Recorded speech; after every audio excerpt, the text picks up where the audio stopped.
Welcome everyone across myriad platforms and around the world and live on C-SPAN 2 to Atlantic Council front page or hashtag AC front page to the Twitterati among you. It's our premier live ideas platform for global leaders.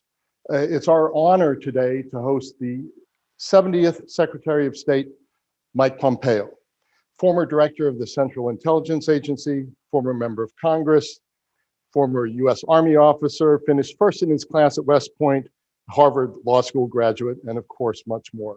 I'm Fred Kemp, President and CEO of the Atlantic Council, and Mr. Secretary, this is a historic day. Israel, the UAE, and Bahrain are scheduled to sign the Abraham Accord, the first such agreement between Arab countries and Israel in more than a quarter century. President Trump will attend, and the Israeli Prime Minister, Benjamin Netanyahu, will sign with the UAE and Bahraini foreign ministers. Secretary Pompeo, we have a lot to discuss in this tight half hour. China and the Indo-Pacific, your recent trips to Europe and their connection to China issues. But let's start with the Middle East, though I know you also have a few prepared comments. But my first question would be looking at the long-term implications for the US and the region of this accord. How does the US alliance structure look longer term? What does this shift strategically? So whatever opening comments you have, and then let's dig into the Middle East. Well, first of all, Fred, thanks for having me. It's great to be with you all today. It is a big day. I will literally, as soon as we wrap up here, I will head over to the White House for this historic opportunity for these three nations to sign documents that will recognize the reality. And maybe, Fred, that's where I'd begin with respect to the Trump administration's approach to the Middle East. I have prepared remarks. I'll skip them for the sake of having a good conversation. The strategy began with the reality.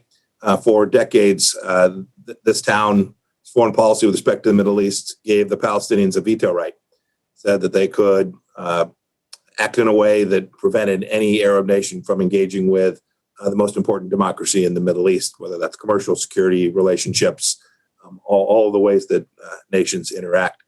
We took a different view. We laid out a vision for peace that had another element, which was the deep recognition that the primary destabilizing force in the Middle East was not the conflict between Israel and the Palestinians, but was rather the threat posed by the extraterritorial ambitions of the clerical regime in Iran.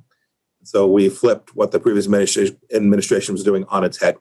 We identified Iran as the strategic threat to the United States of America and began to lay out a set of policies that would deliver security for the American people related to that. So whether I was in Doha this weekend, it's not disconnected either.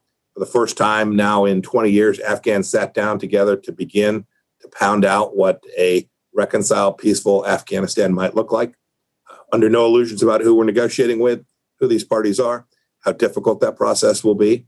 But it's a recognition of the reality of the things that America has accomplished. There's fewer than 200 al-Qaeda left in Afghanistan today. We are now delivering a set of outcomes that will reduce the cost in blood from our American servicemen and women, in treasure from the American taxpayer, and risk to the United States of America. So what we'll see today at the White House is a set of countries who came to the same conclusion that we did, what was in their best sovereign national interest to recognize the state of Israel, to normalize relationships with them, and build out security relationships around that. A coalition that has been in the works for 3+ years now. I heard someone the other day say, boy, this happened overnight. I can assure you, this has taken all the efforts under President Trump's leadership for 3 years now to get us to this place today. And the question of what kind of impact this could have on the US alliance structure, could there be tectonic shifts that go way beyond what we've seen thus far? What is your view there? What are the longer term implications for the region and for the United States in the region? I think this recognizes the reality that the Gulf states have all recognized. It shouldn't go without notice. Not only have these nations chosen to recognize Israel, but when the Gulf states all got together and the Palestinians demanded that there be a statement denouncing what took place, that did not occur. Frankly, the only two countries that have vehemently denounced this were Iran and Turkey. And so, yes, there is a big shift in how these alliances are set. The previous administration took an Iran-centric focus, funneled hundreds of millions of dollars to the Islamic Republic of Iran to enable them to underwrite Hezbollah, the Shia militias in Iraq, to undermine Lebanese and Iraqi sovereignty and stability, created chaos inside of Syria. This administration has taken a fundamentally different approach to creating an opportunity for increased stability in the Middle East and less risk to America. You've mentioned Iran. What are the implications for Iran, do you believe? This week reported to be weighing an assassination attempt of the U.S. ambassador to South Africa. As you know, Mr. Secretary, I was in the Middle East at the time that we hit Qasem Soleimani, the Iraqi general, and Abu Mahdi al-Muhandis, the Iraqi commander. That assassination attempt was ostensibly to be in revenge for that hit. So I think the specific question is the implications of this agreement to Iran, but also a little bit of context of where you think we are right now in that struggle. Well, we should take the Iranians' word for what they think about these set of agreements. They think this fundamentally is a detriment to their security. They have made accusations about their Muslim brothers that are outrageous about that. And it has frankly shown the true anti-Semitic nature of the regime in Iran as well. Look, I don't want to comment on the intelligence, but the Iranians didn't need an action by the United States to conduct assassination campaigns around the world. This has been their model for 40 years. You know this too, Fred. There's their model of conducting political assassinations in Europe and other places and building out networks and capabilities, proxy forces all around the world. This is the Iranian model. What we have done is strive to build out a set of understandings that denies the regime the capabilities. And you can see it. You can see a weakened capacity from Hezbollah. You can see them scratching and clawing and turning to narcotics activities to generate revenue. You can see what's happening in Iraq, a greater space for Shia militias now to join and put the monopoly on arms back in the hands of the Iraqi leadership. All of these things came because of President Trump's fundamental understanding that the way we had been conducting our business in the Middle East for decades hadn't delivered on American security. And we're now getting us to a place where we'll be able to do that. Thank you for that. Let's shift to China. As I talk to people observing the Trump administration's foreign policy, they point to the Middle East and China as the areas where there's probably, at this point, the most lasting legacy. Some believe your speech on China at the Nixon Library and Museum was one of historic significance in July. Following the speeches of the National Security Advisor, the FBI Director, and the Attorney General, there's direct comparisons being made to Ronald Reagan and his trust and verify. You said distrust and verify. You called China for its, quote, desire for global hegemony. How would you view this comparison to Reagan toward the Soviet Union and Pompeo Trump toward China? And do you want the same outcome that Reagan eventually got with Moscow, which was the collapse of Soviet communism? Well, the outcome, of course, that we're seeking is to ensure that the rules-based system that has benefited not only the United States of America, but freedom-loving peoples all around the world is the dominant force for the next century, for the century that we're in as well. That's the objective set. That is, in fact, when I talked about Chinese desire for hegemony, that's what I'm speaking to. That's what it is they're trying to undermine. It's what the Chinese Communist Party says. We should take them at their word. When Xi Jinping talks about national rejuvenation, he's not talking about a party. He's not talking about having a really good day and a celebration. He's talking about the Middle Kingdom. He's talking about these central ideas of nationalism, Chinese nationalism, and the Marxist-Leninist underpinnings of his regime. He's dedicated to that. He's committed to it. He's put resources against it. They have a model that is highly developed of state-sponsored enterprises and their civil-military fusion program. These are things Xi Jinping knows. And for an awfully long time, the West sat on its hands. We turned the other cheek. What I spoke about at the Nixon Library most clearly was a need to reorient and recognize that whatever the policy that were chosen back in the 1970s, whether they may well have made sense at the time, they no longer make sense for the security of the American people. This isn't just a security issue. This is a fundamental understanding about how economies grow and how we preserve jobs and wealth creation and prosperity here in the United States of America. This is central to the Trump administration's foreign policy. I believe it's going to be central to every administration's foreign policy for years to come. Trump administration critics say it would be easier to counter China, as you said, for years to come into future administrations, if we had done more to rally allies. I know you've been in Asia and Europe doing exactly that. Where do you feel you've succeeded? Where do you have worries? Whether you look at Germany, South Korea, Japan, even the UAE, they all have China as their number one trading partner at the moment. Yeah, Fred, that's an important question. And I've seen this critique. Let me give you two thoughts. First, the most important ally to have on this is the American people. The American people need to fundamentally understand the threat that is imposed on them. And you've seen, I've traveled to the United States. I'm going to travel to a state capital next week, talk about the threat from the United Front here inside the United States. You've seen what we did to the den of spies that was in Houston. We closed it. That's been going on a long time. We've just said, well, it's just too bad. Goodness gracious, we have an open country. They're just going to spy and steal our stuff.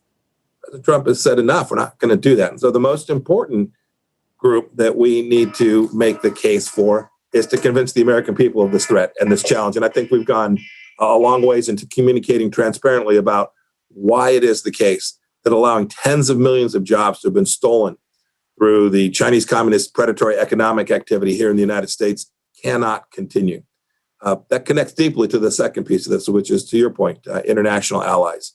I've spent my year and a half as director of the Central Intelligence Agency, and now, goodness gracious, coming on 2.5 years here as a Secretary of State, all around the world, talking to them, not coercively, not threateningly, just data, just facts about what the Chinese Communist Party is doing to their people and to their country, and to the threats that it poses to their sovereignty.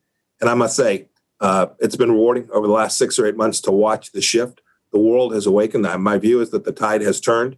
I think whether it's their recognition of the cover-up that took place with respect to the Chinese virus, whether it's the predatory activity that is now falling flat all across Africa, whether it's the ASEAN countries who I spoke with in multiple meetings last week, coming to understand that these attacks on their economic activities inside their own resource zones are things that they have the capacity to stand up to, so long as America is prepared to do it alongside them.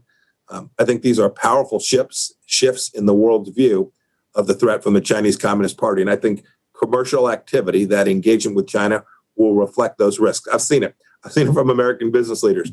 They understand now much more clearly the political risk associated with operating inside a country dominated and controlled by a single party, the Chinese Communist Party.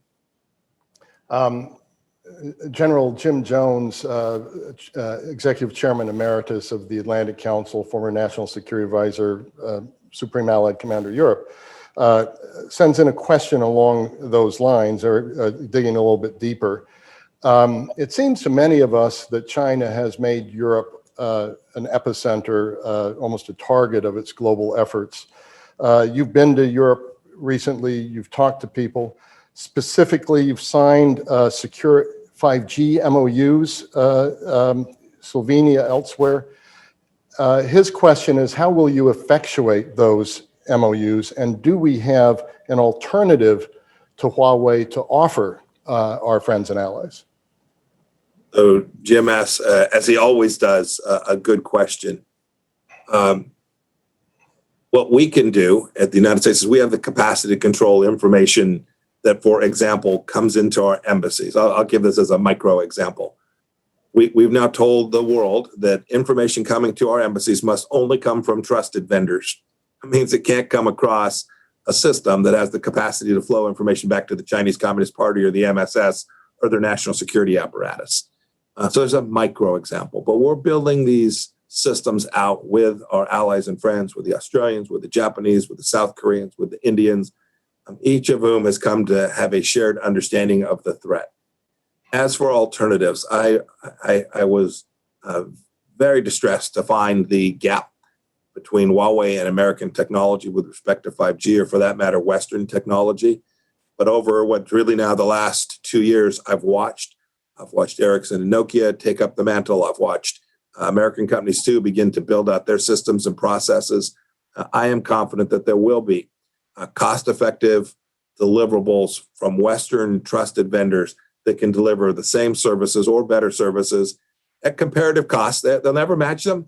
When you have state-owned enterprises, you literally have subsidization. That's funny. We always joke about the battle between Airbus and Boeing being state subsidized. That is child's play compared to what the Chinese Communist Party does. These are companies that were built on stealing American technology, bringing it back to the homeland, and then turning around and dumping it in the United States of America and around the world, and then bullying countries into accepting this technology.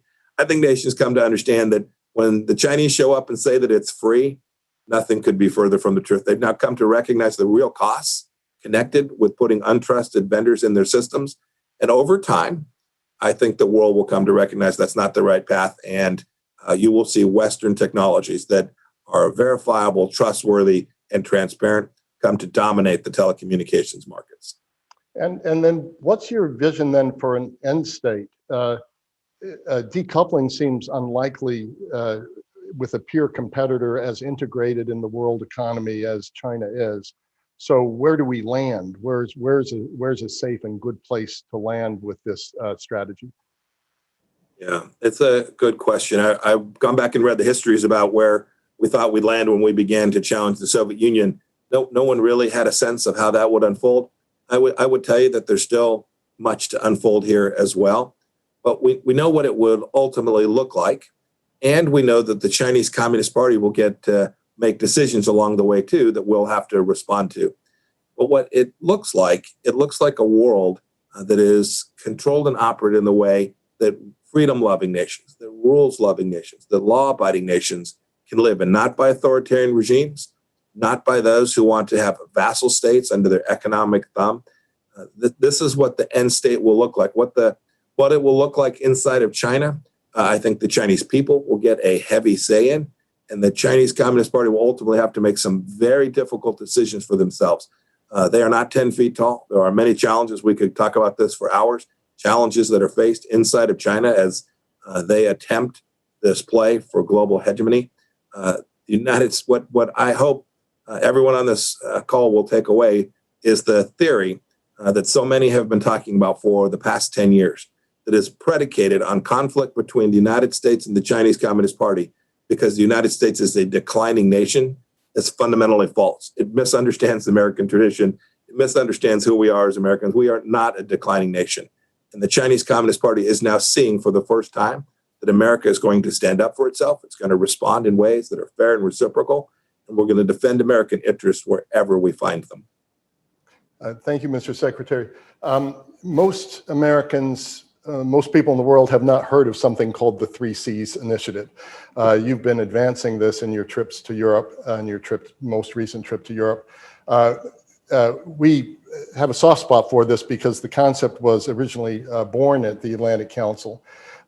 It is, for listeners, it's a north-south corridor of transportation, energy that doesn't really replace East-West, but more deeply integrates particularly Central and East European countries of the European Union and beyond. What importance do you see for that? And obviously our ambassador to Poland, Georgette Mosbacher, has been a big and very important advocate for this. Adam Boehler, running the International Development Finance Corporation, has put some potential funding on the table that I think has motivated this to go further. There's going to be a summit in Estonia, a virtual summit in Estonia soon. What does this achieve, and why have you got behind this idea? Yeah, it's a really fine idea, an important idea about thinking about a different part of European infrastructure.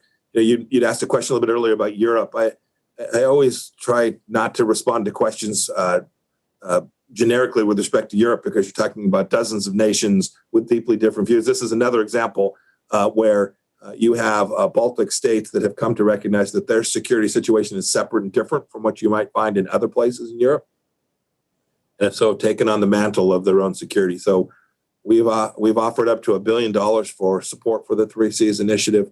We've provided defense support too through our extended readiness efforts, through rotational forces operating in those regions as well. And we've put a real diplomatic push into connecting these countries, to your point, on that north-south axis. And in light of what we're seeing taking place in Belarus today, this becomes even more important. And is this also, to a certain extent, a Russia play or a China play, or how do you view it strategically? It's both. We've certainly been working as part of the Three Seas Initiative to recognize the threat that the Chinese Communist Party can pose to the nations around these three seas. We've done the same thing in NATO.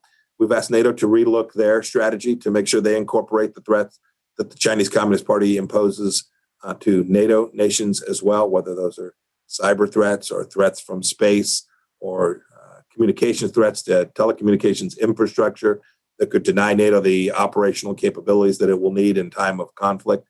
So it is certainly the case that there is an effort to make sure that we are respecting the threats that are posed not only by the Chinese Communist Party, but certainly by the NATO historic adversarial relationship with Russia as well. Thank you for that answer. Mr. Secretary, one of your great attributes is you don't like talking about yourself much, but I'm still going to ask you a question in that direction. President Trump made clear through his own comments in the last year that you considered a run for the Senate in Kansas, yet you decided to stay at state. And you've spoken of staying as well, should there be a second Trump term. What motivated that decision? And what do you hope to accomplish in Secretary of State this year? And if into a second term, what would you add on to that? Yeah, Fred, look, I love Kansas. My wife and I miss it dearly. That was the attractive piece of considering the race, but we never, frankly, considered running very actively. We always knew that we had this incredible privilege to lead the United States Department of State, to work in the Trump administration, to try and lay out what I've been talking about this morning, these central underpinnings, sort of a Reagan-esque model, which says we're going to be reality-based. We're going to do things that deliver good outcomes for the people of the United States of America, where we'll respect all of our allies and friends. We'll build out coalitions of the like-minded to deliver these outcomes that matter to the American people. And so President Trump's reelected. I'm sure it'll be a conversation.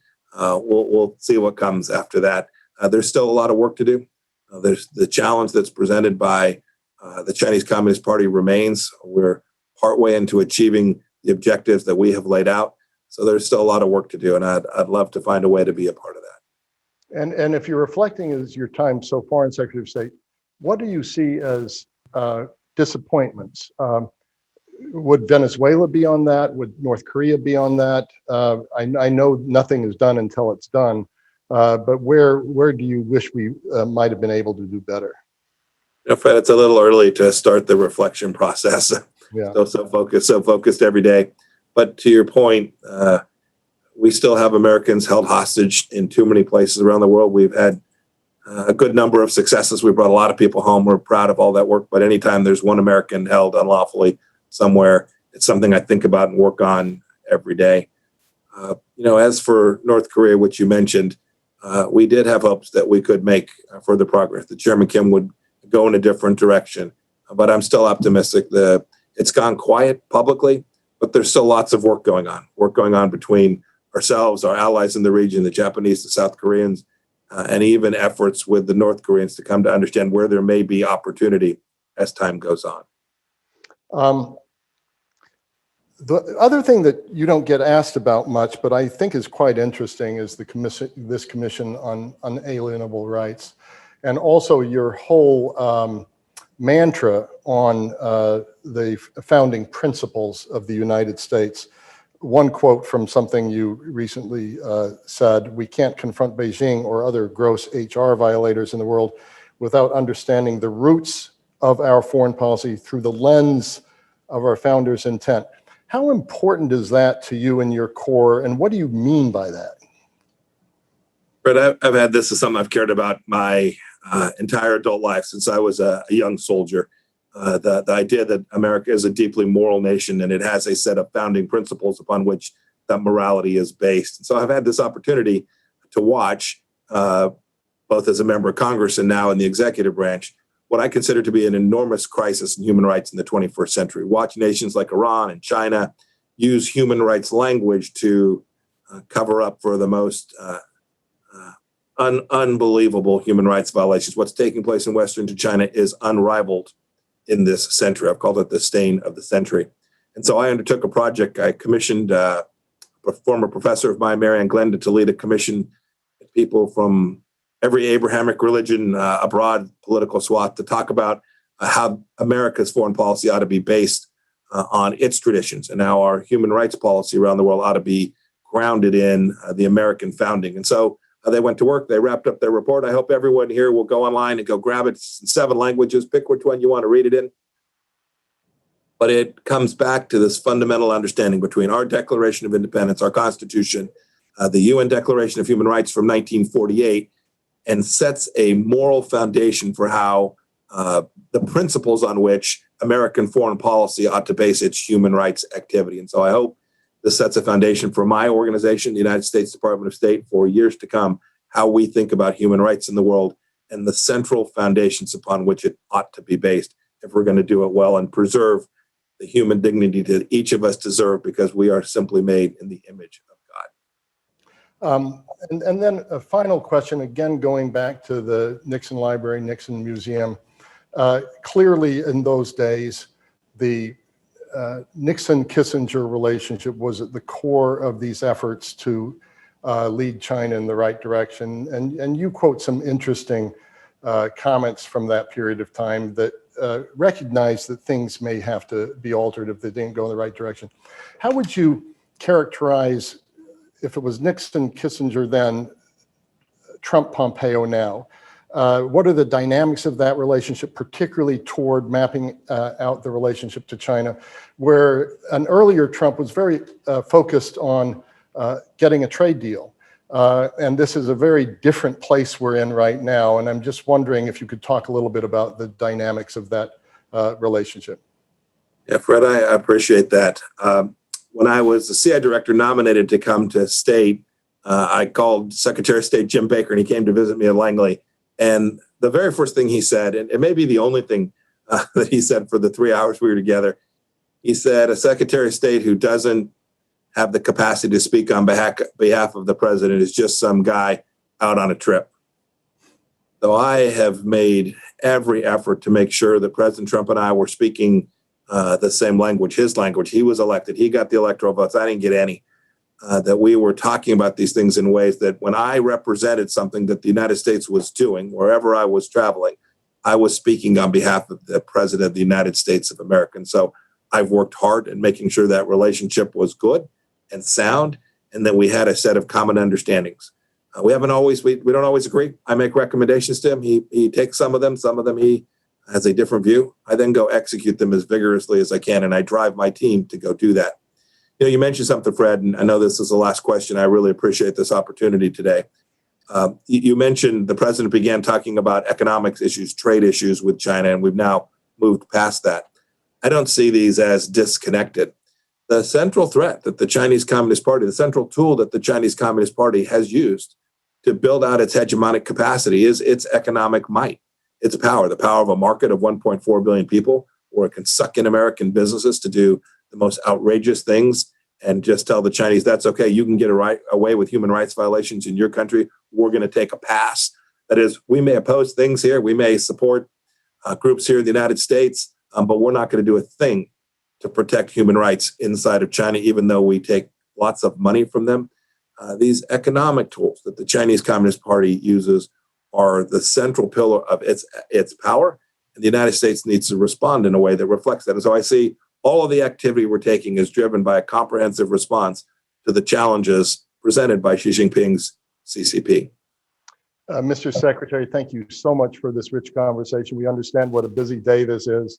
We want to send our congratulations from the Atlantic Council to the administration, to the people of the UAE, the people of Bahrain, the people of Israel. May this be a long-lasting peace on which the whole region can build.